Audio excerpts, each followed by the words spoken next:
আমার বন্ধুগণ, আল্লাহর নবী বিশ্ব নবী আখির জামানার পয়গম্বর।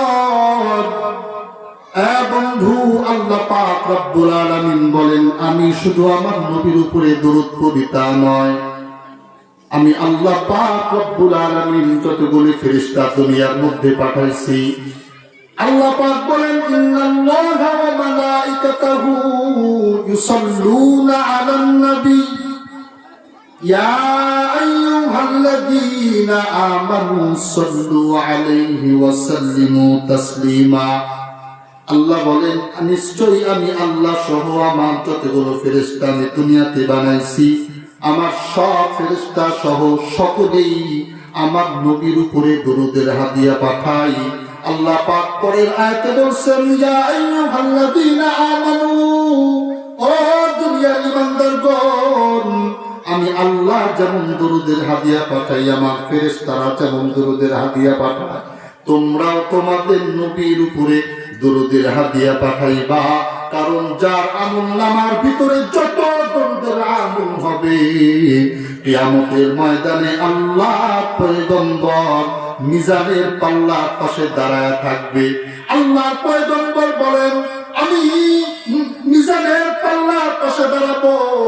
আল্লাহ পাক রব্বুল আলামিন আমার প্রত্যেকটা উম্মতের আমলনামা যখন মিজানের পাল্লার উপরে ওজন করা হবে, কারো কারো সওয়াবের পাল্লা কমে যাবে, আবার কারো কারো গুনাহের পাল্লা ভারী হয়ে যাবে। আল্লাহর পয়গম্বর বলেন, যাদের জীবনের ভিতরে দরুদের হাদিয়া বেশি হবে, যারা যাদের জীবনের ভিতরে দরুদ বেশি বেশি পাঠ করবে, আল্লাহর পয়গম্বর বলেন, কিয়ামতের ময়দানে ওই সমস্ত উম্মতের সওয়াবের ওজনটা যখন হালকা হয়ে যাবে, আমি পয়গম্বর দরুদের হাদিয়া গুলা পাল্লার উপরে দিয়া সওয়াবের পাল্লাটাকে ওজনদার বানাবো, আর আল্লাহর কাছে সুপারিশ করে আমার উম্মতদেরকে জান্নাতের ফয়সালা করে দিব। জবান বন্ধ নাই, আওয়াজ করে বলেন সুবহানাল্লাহ। তাহলে দরুদ শরীফের ফজিলত আছে না নাই বলেন? এ ভাই, দরুদ শরীফ পড়তে 1 মিনিট সময় লাগে না, 2 মিনিট সময় লাগে না, 5 মিনিট সময়ের দরকার নাই। আপনি যদি বলেন ইয়া রাব্বি সাল্লি আলা মুহাম্মদ, অথবা যদি আপনি বলেন সাল্লাল্লাহু আলাইহি ওয়াসাল্লাম, অথবা আপনি বলেন আল্লাহুম্মা সাল্লি আলা মুহাম্মদ, এতটুকু যদি দরুদ আপনি আপনার জীবনে পড়েন, আল্লাহর পয়গম্বর বলেন, একবার যখন বান্দা দরুদ পাঠ করে, আল্লাহ পাক 10টি নেকি বান্দার আমলনামার ভিতরে দিয়ে দেয়। বলেন সুবহানাল্লাহ।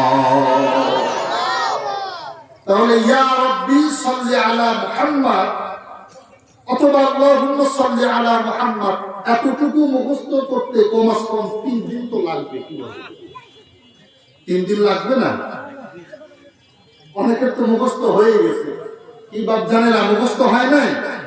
ইয়া রাব্বি সাল্লি আলা মুহাম্মদ বলেন, ইয়া রাব্বি সাল্লি আলা মুহাম্মদ, ইয়া রাব্বি সাল্লি আলা মুহাম্মদ। ও মা, ও বোন, পর্দার আড়াল থেকে যেই সমস্ত মা বোনেরা বয়ান শুনতেছেন, আমি আপনাদের হাতে পায়ে হাত রেখে বলি, মা ও বোন, কাজ করতে করতেও কিন্তু দরুদ পাঠ করা যায়, ঝাড়ু দিতে দিতেও কিন্তু দরুদ পাঠ করা যায়, থালা বাসন মাজতে মাজতে কিন্তু দরুদ পড়া যায়, রাস্তা দিয়ে হাঁটতে হাঁটতে কিন্তু দরুদ পড়া যায়। যার জিন্দেগির ভিতরে যত বেশি দরুদের আমল হবে, কিয়ামতের ময়দানে ওই বান্দাটা আল্লাহ পয়গম্বরের সাথে একই জান্নাতের ভিতরে জায়গা পাবে। বলেন না সুবহানাল্লাহ। তাহলে আমল করবেন তো ইনশাআল্লাহ? এ ভাই, এই নবী, যেই নবীকে আল্লাহ পাক সবচাইতে বেশি মর্যাদা দান করেছেন, আমার পয়গম্বরের মতো এত মর্যাদাপূর্ণ পয়গম্বর আল্লাহ পাক রব্বুল আলামিন ইতিপূর্বে কোন নবীকে দেয় নাই।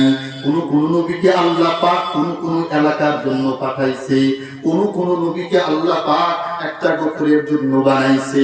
আবার কোন পয়গম্বরকে একটা এলাকার জন্য আল্লাহ পাঠাইছেন, কোন পয়গম্বরকে একটা গ্রামের জন্য আল্লাহ পাঠাইছেন। কিন্তু আমার আপনার নবী জনাবে মুহাম্মদুর রাসূলুল্লাহ আওয়াজ করে বলেন সাল্লাল্লাহু আলাইহি ওয়াসাল্লাম। আওয়াজ হয় নাই? নবী প্রেমে বলেন সাল্লাল্লাহু আলাইহি ওয়াসাল্লাম।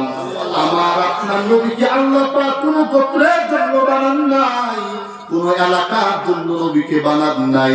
আল্লাহ বলেন ওয়ামা আরসালনাকা ইল্লা রাহমাতাল লিল আলামিন। আল্লাহু আকবার। আল্লাহ পাক বলেন তোমাদের জন্য, তোমাদের নবীকে গোটা দুনিয়ার জন্য রহমত হিসেবে পাঠাইছি। বলেন না সুবহানাল্লাহ। আমার পয়গম্বর মুসলমানের জন্য রহমত, আমার পয়গম্বর আবার কাফেরদের জন্য রহমত, আমার পয়গম্বর ইহুদির জন্য রহমত, আমার পয়গম্বর কাফের মুশরিক বেঈমানদের জন্য রহমত, আমার পয়গম্বর পশু পাখির জন্য রহমত। এই জন্য পশুরা তাদের ভাষায় আল্লাহ নবীর সাথে কথোপকথন করে।